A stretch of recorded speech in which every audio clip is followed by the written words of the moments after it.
Hi, this is Ron Risman. I'm with CameraTown.com and I am here showing you the new DJI Ronin. The DJI Ronin is a 3-axis gimbal stabilizer for DSLRs, RED cameras, anything truly weighing up to 16 pounds or down to 1 pound. I mean, you can really grow with this system because of all the weight that it can handle. I've got on here right now a Sony a7S. I've got a Sigma 20mm f1.8 lens on here. And this is for the most part fairly balanced, so I'm going to unbalance it, show you how you go through and balance it with the stand that's included. And so right here, the system is not on right now, so it's not going to be keeping it stable. But this is the Ronin, and then this is the actual stand that comes with. And these arms fold up and pack into the big carrying case that it comes with. So I'm going to put this on the stand, and this is how you tune it. Now this stand, you can actually unscrew this stand here. The top piece of the stand will come off, and it'll slip onto a C-stand. So you don't have to necessarily use this. You can actually have a C-stand set up in the corner during your shoot, and then you can go and put your Ronin over there whenever you're not using it. So right now I'm going to unbalance the Ronin, and let me show you basically some of the configuration options here. The Ronin has a quick release plate, and the base for the plate is built into the unit itself, and I've got the quick release plate here onto another quick release plate. So I've actually got my own Manfrotto quick release on the Ronin quick release. And the reason I do that is so that I can switch lenses and have the same mount. So I can slide in my Manfrotto mount, click it in, and then just go through and do my balancing. I don't have to worry about taking an Allen wrench and undoing the Ronin and then connecting it to the next camera. When you get the system configured out of the box, you've got a handle on each side, you've got a handle on top. If you wanted to undo this latch here and actually undo the handles, you could do so. I've actually have this facing backwards right now, so I'm going to change the face of this. So I'm going to loosen this connection here. I'm going to slide down this little golden tab. I'm not sure if you can see it, and I'm going to slide this out, and then I'm going to reverse it, and I'm going to slide it in from this side. And then once it's in, I'm going to tighten it down. And now I'm going to switch this around just so that it's facing properly for the video. And we get Ronin now facing the front. We have the that thumb screw facing the back. So basically you've got a 3-axis gimbal. This is 1 axis here, so it actually controls and it'll keep stable the pan. You've got the roll axis here, and then you've got the tilt axis here. So you're stabilizing all 3 axes of this Ronin stabilizer. When you slide the camera in, the first thing I try to do is I try to stabilize the fore and aft, or the tilt. And the way to do that basically, and by the way, I just want to show you this. Once it's slid in here, you've got a quick release lock so that you don't actually, you won't lose the camera if you let go of it. But basically what you're trying to do is you're trying to find the center of balance so that when you let go of the quick release, it balances on its own. So that's pretty good. It's a little back heavy, as you can see, because it wants to fall backwards when I let go of it. Right there is not too bad. We are getting some wind out here because we're by the ocean, and because of that you've got to be a little bit more careful with stabilization. If the wind picks us up and tips it backwards a little bit, that may not be a balance issue, that may just be the wind. Once you've got it on here, then you want to do the side-to-side motion. So let me get the fore and aft just a little bit more accurate.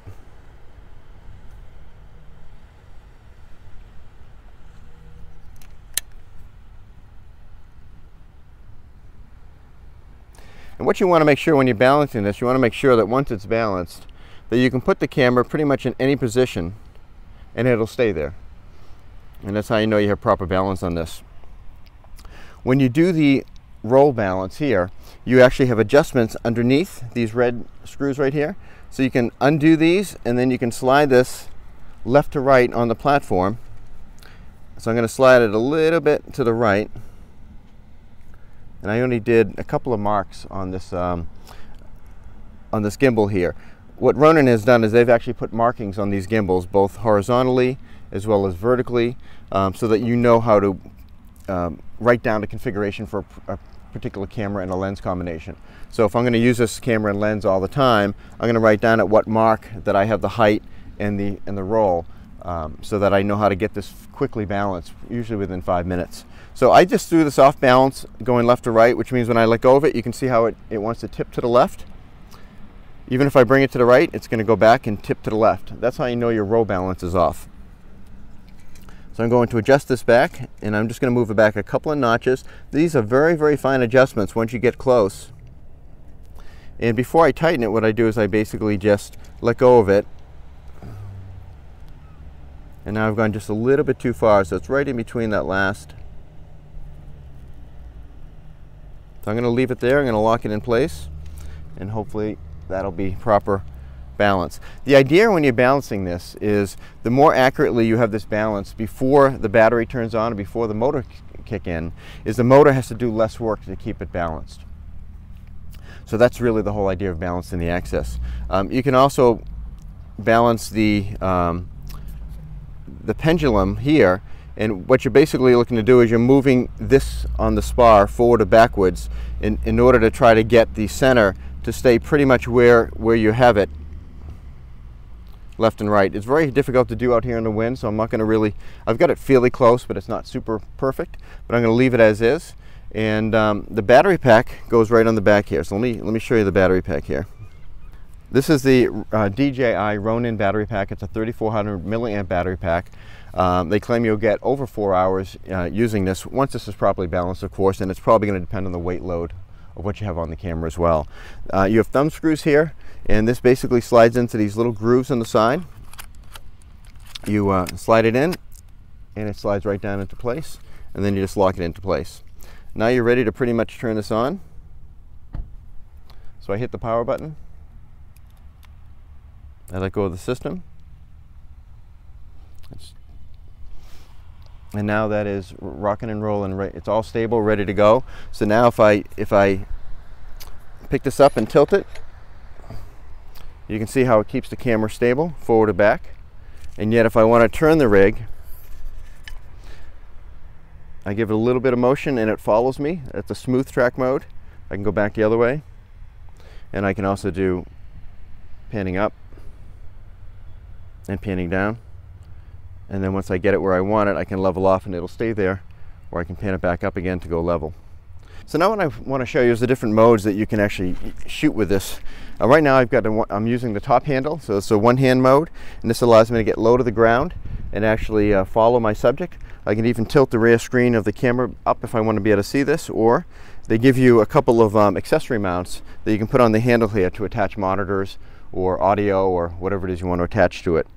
So right now, if the camera was on, I'd be able to see the screen, and I can go through and shoot in low mode. Another mode, obviously, is the two-hand mode, which is the normal height mode. You can shoot up high if you want to shoot up high. You can shoot down below, and again, it's stable, although I just hit the battery in the back. Now, another option you have is to actually tip it upright. There we go. Let me turn it toward you. And again, I'm turning it using the smooth track feature. As I turn the arm, it turns the rig. So now I can actually get really high angle shots going through a crowd. It isn't excessively heavy. I know you would think it would be at 10 pounds, but it's not. And now I can control this and it's stabilized. So I can come toward the camera. I can come back, so hopefully I don't trip on a rock here.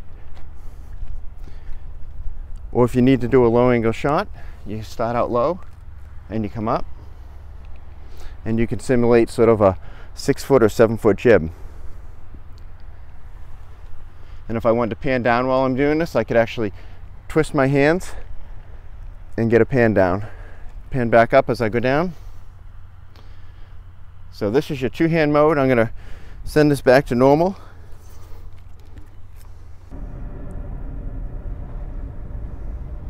The DJI Ronin comes with an app that you can use on your smartphone or tablet to actually tune this out in the field.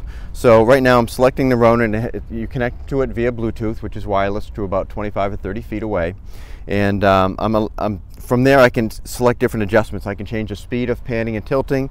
I can test the speed of panning and tilting. So right now at a speed of 15, this is the speed of which the pan will go. And I'm doing that all from the app here. No joystick needed here. I'm just hitting the test and it goes through and runs a test here to show you the pan speed. I can see the tilt speed as well, so when this is done I can actually show you the tilt fore and aft. Right now it's being controlled obviously by the gimbal. I can do the tilt speed, so it'll show you the tilt down, it'll show you the tilt up. And again, you can adjust the speeds individually on your app, so you can actually in the field make adjustments. And the speed, you may want to change the speed based on the lens and the focal length that you're using. So if you're using a 50mm lens, you may want that panning speed to go slower. If you're using, in this case, a 20mm lens, you may want it to go a little bit faster. With a 14, maybe even faster. You can also do, let me make some other adjustments here. You can go through and hit auto tune. And what auto tune will do, based on the configuration that you have the camera at, it'll go through and just make some fine adjustments and really tune it. So if you actually have to swap lenses really quick, instead of having to rebalance everything, you'll be able to come over here and hit auto tune. And as long as it's not too far out of whack, you can actually tune it for stability. There's other things you can do with the app. I'll let you read about that online. And I'm going to shut my phone off now so I can get back to the gimbal. Get up. And I'm going to walk through these rocks. Now these rocks have different heights to them. So as I walk, I'm going to try to keep my hand sort of raising and lowering my hands to compensate for the height of the rocks, to hopefully try to keep this a little bit more smooth. It's going to be hard to keep it, I mean, you'll see the video smooth, but you'll see the camera dropping and raising up. I'm going to try to minimize that as best I can by using my hands to compensate. I'm going to get this camera aimed straight up, not straight up, but straight out. And I'm going to walk with two hands. I'm going down a little bit, so I'm going to raise my camera up.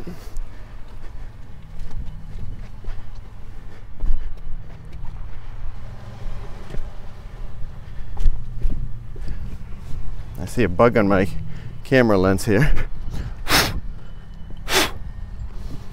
Take that, bug.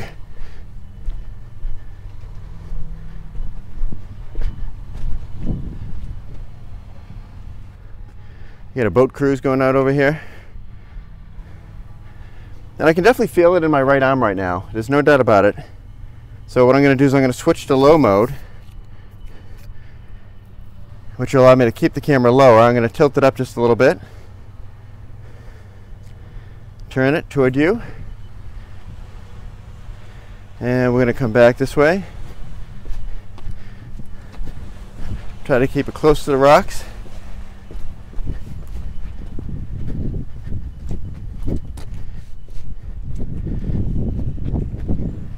Come over here, since it's a big step up on that other rock.